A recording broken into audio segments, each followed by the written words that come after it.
And whether it is Europe or US or now China, it's always the same.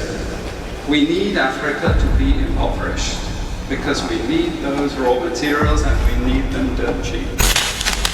If Africa does do something different, I assure you living standards of all those in Europe and North America and Asia is going to fall.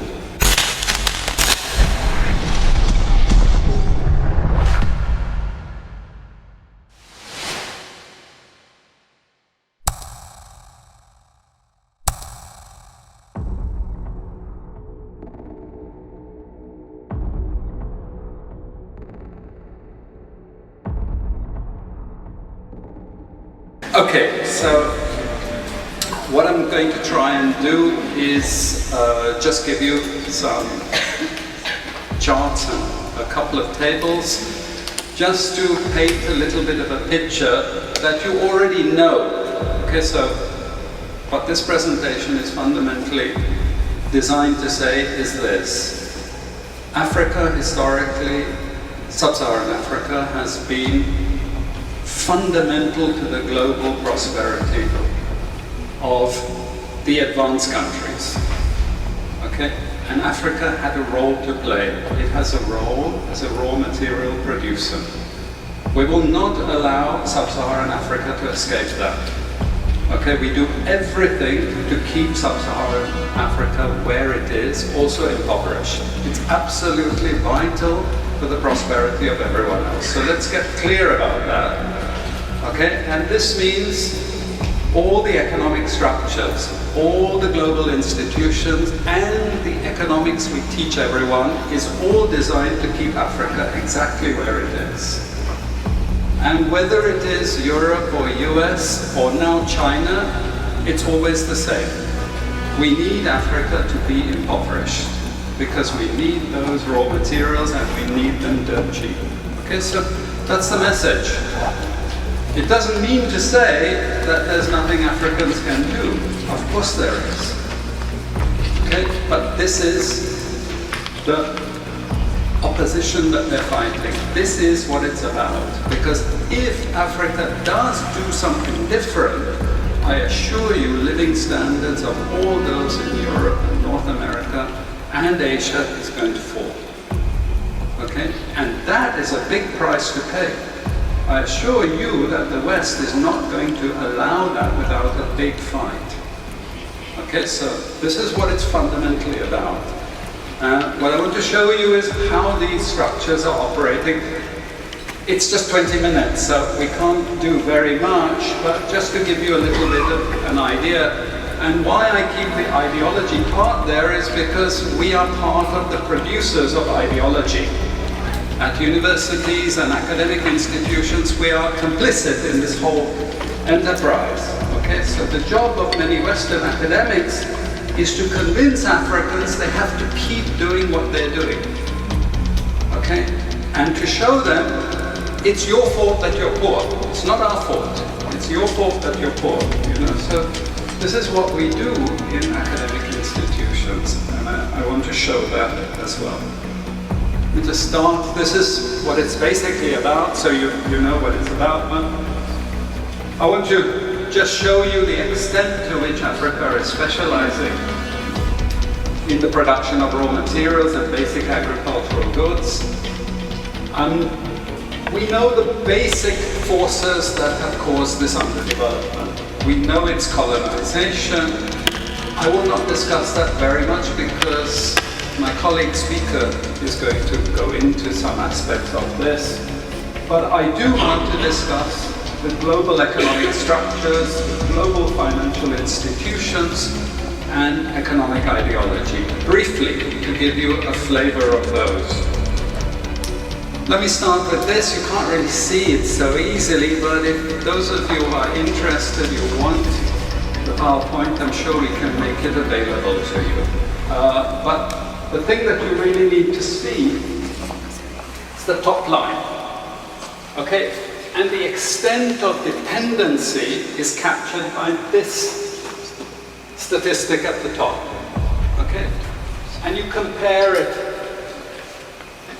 with all other income groups. And what you see is essentially in that one statistic how dependent sub-Saharan Africa is on raw material production.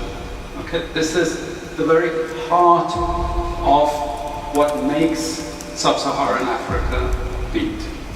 Okay, here, just to have a look at one very important additional statistic, with all this export coming from sub-Saharan Africa, how much does sub-Saharan Africa account for in terms of global trade value? We know there are vast resources coming from there, but look at the bottom line in terms of global trade value. Look at that. 0.5%, 1975, 0.95%, going down to 0.1. To 0.1. Meaning that with all these vast resources being produced, how much are they getting for it? Nothing. Nothing. This is a very significant piece of data. Then I just want to show you what has happened to sub-Saharan Africa, because what we know, and from all studies, no country ever develops without manufacturing. Okay, producing raw materials will not take you anywhere. Producing basic agricultural goods will not take you anywhere. And let's have a look at how much manufacturing activity takes place in sub-Saharan Africa. We can look over the last 15 odd years, 15, 20 years. And we see manufacturing has actually declined as a percentage of the total. This is percentages of total production in sub-Saharan Africa. How much of it is accounted for by manufacturing? So this figure here is 17% of the total. Most of the rest, when we talk of industry, it includes manufacturing, but the bulk of it is mining. Okay? Raw material extraction. This is the bulk of it. And here we see actually raw material extraction has stayed the same. What has caused industry to fall is the fall in manufacturing production. This is deliberate because we will never, as Western economists, as Western policymakers, we cannot afford to allow Africa to industrialize and start producing manufacturers. Okay, so we will do everything to stop that. And I'm going to show you how we actually block that. It's obvious in certain ways, but it's less obvious in other ways. Now, we have actually seen periods of rapid growth in sub-Saharan Africa, misleading people, saying, oh, you know, we're now doing much better. And this has happened recently. Recently, I've had students come and tell me, we've done much better now. And you can see growth rates rose quite sharply in recent times. Now are starting to go again down. But if you look historically, the same thing happened earlier. Why? Because in these two periods, we had East Asian rapid industrialization processes. So in the earlier period, we had Japan and Korea and Taiwan. Okay, rapid growth, sucking in raw materials from Africa, driving up the prices, and then sub-Saharan African countries grew. Exporting raw materials, they grew. But after those countries finished industrialization, then sub-Saharan African growth rate again fell. Okay, but along comes China, next wave. Okay, again, sub-Saharan African growth rises, but now China is going down. As many of you now know from the press, China is going down. But sub-Saharan Africa is going down even faster. And we're going to go back to where we were again, with very low prices of raw materials, very low growth rates, and again, the sorts of poverty that we saw once before. Because, bottom line, Sub-Saharan Africa is condemned to this role, just the supplier of raw materials, not a manufacturer. Very recent data showing emerging markets that produce raw materials against emerging markets that produce manufacturers. And you can see now with the weakness in the global economy, it's the emerging markets, that's the red line, it's those countries that are suffering the most, the emerging markets producing raw materials. They're suffering the most. And here it translates into their currencies being butchered. Okay? The currencies are collapsing of these countries, and many of them are sub-Saharan African countries. Some of them are Latin American countries, okay, who also rode that same wave. They thought that raw material production was going to save them. But now they're facing terrible problems. And I'm sorry to say, it's just going to get worse in the next 2 years. It's not going to get any better. And this is what it does in terms of gross domestic product. It's the blue line you should look at. It's the blue line compared with the red line. And what we know is that blue line is really going to go down sharply in the next 2 years. Okay, so relative to the rest of the world, sub-Saharan Africa is going to suffer. Again, why? Because it's condemned to this raw material production. This is basically why. How is it condemned to that? Well, the first and most important is the economic structures. After colonization ended, we needed new structures to keep these countries where they were. Okay? And the first of those is aid. Okay? We give them aid. Aid for what? Actually, we give them aid to keep repressive regimes in power. That's all. Okay? We're not giving them aid for much more, except a little bit of infrastructure to make sure those raw materials get to the ports and aren't gotten out of the ground. But for the most part, we give repressive regimes money and power and guns to keep that system going. This is what it's fundamentally about. All the hypocrisy about transparency and democracy and bullshit like that, it's all bullshit. You know? And at least the Chinese don't enter into that bullshit. They say, we don't care about the whole political environment, we just give the money. Okay? And it's for raw material extraction, period. Okay. Number two, and this was a very important one, still is debt. I was telling some of my students today, was it today or yesterday, about Confessions of an Economic Hitman. You remember this? Have any of you heard of this one? Confessions of an Economic Hitman.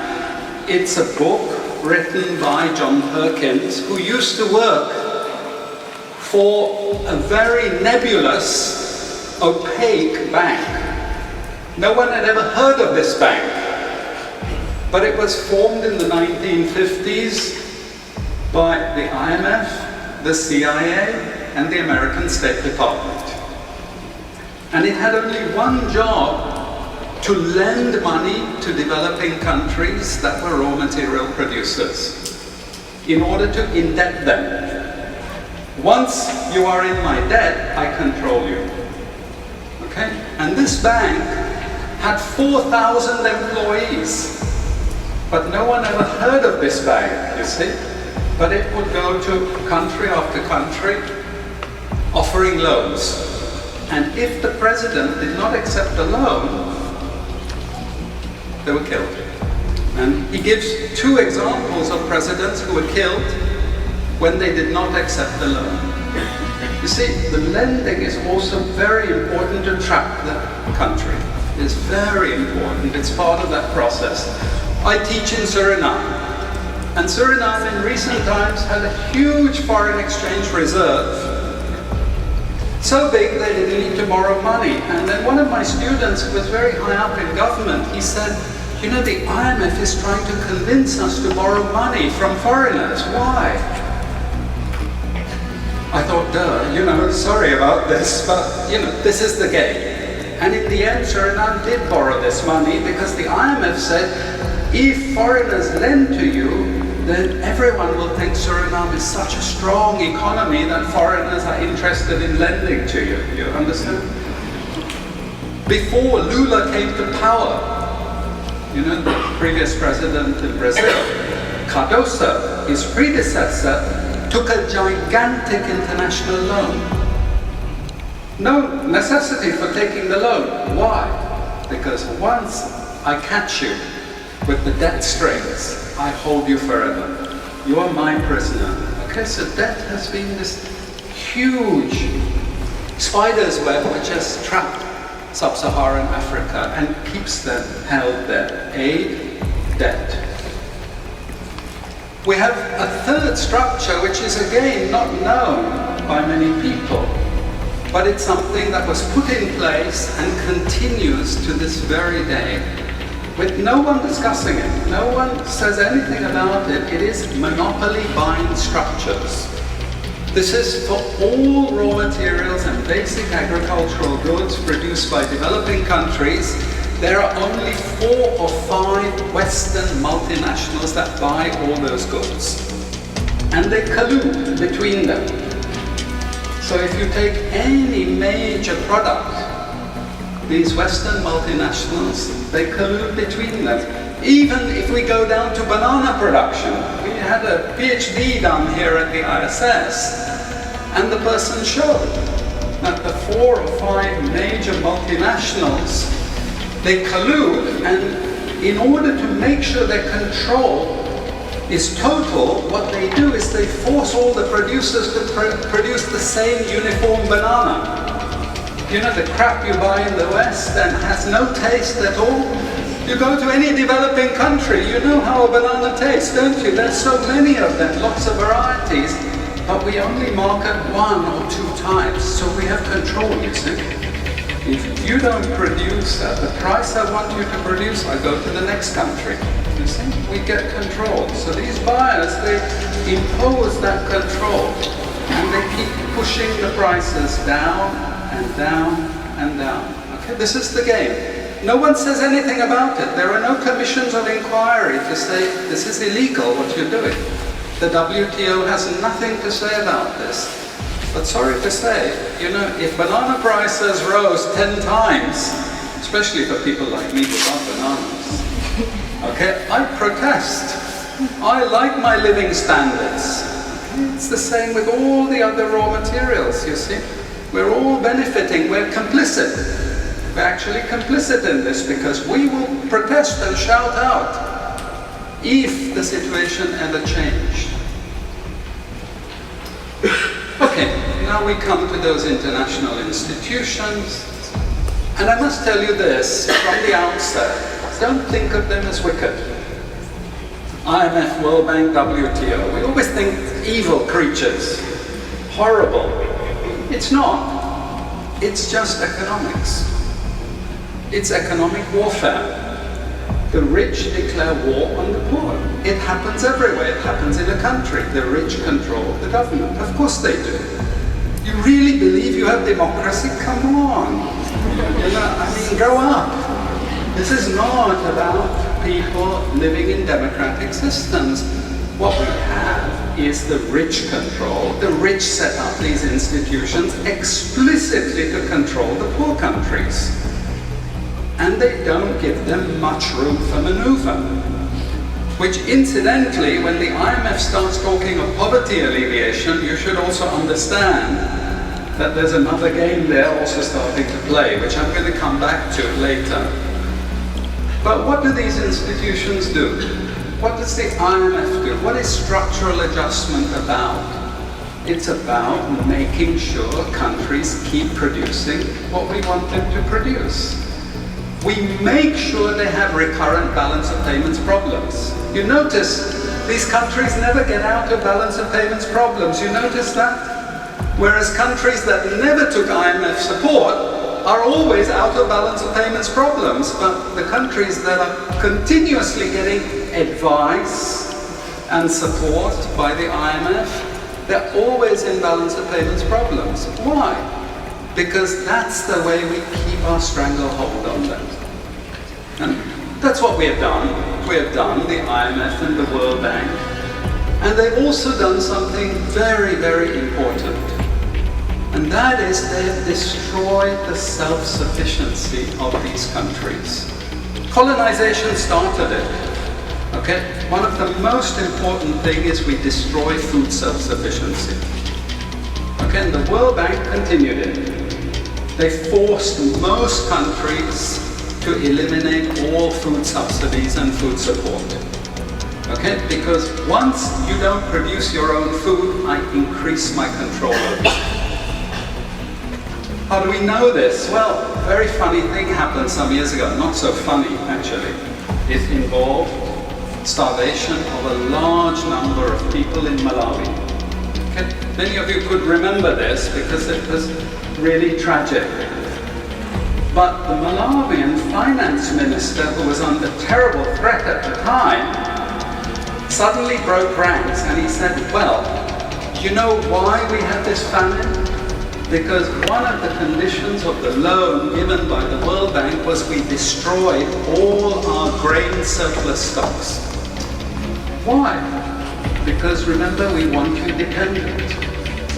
1970s, the US Senate, the US Congress said, we will not allow Latin America to produce their own food. We will start a strategy involving the IMF and the World Bank to destroy food self-sufficiency of Latin America.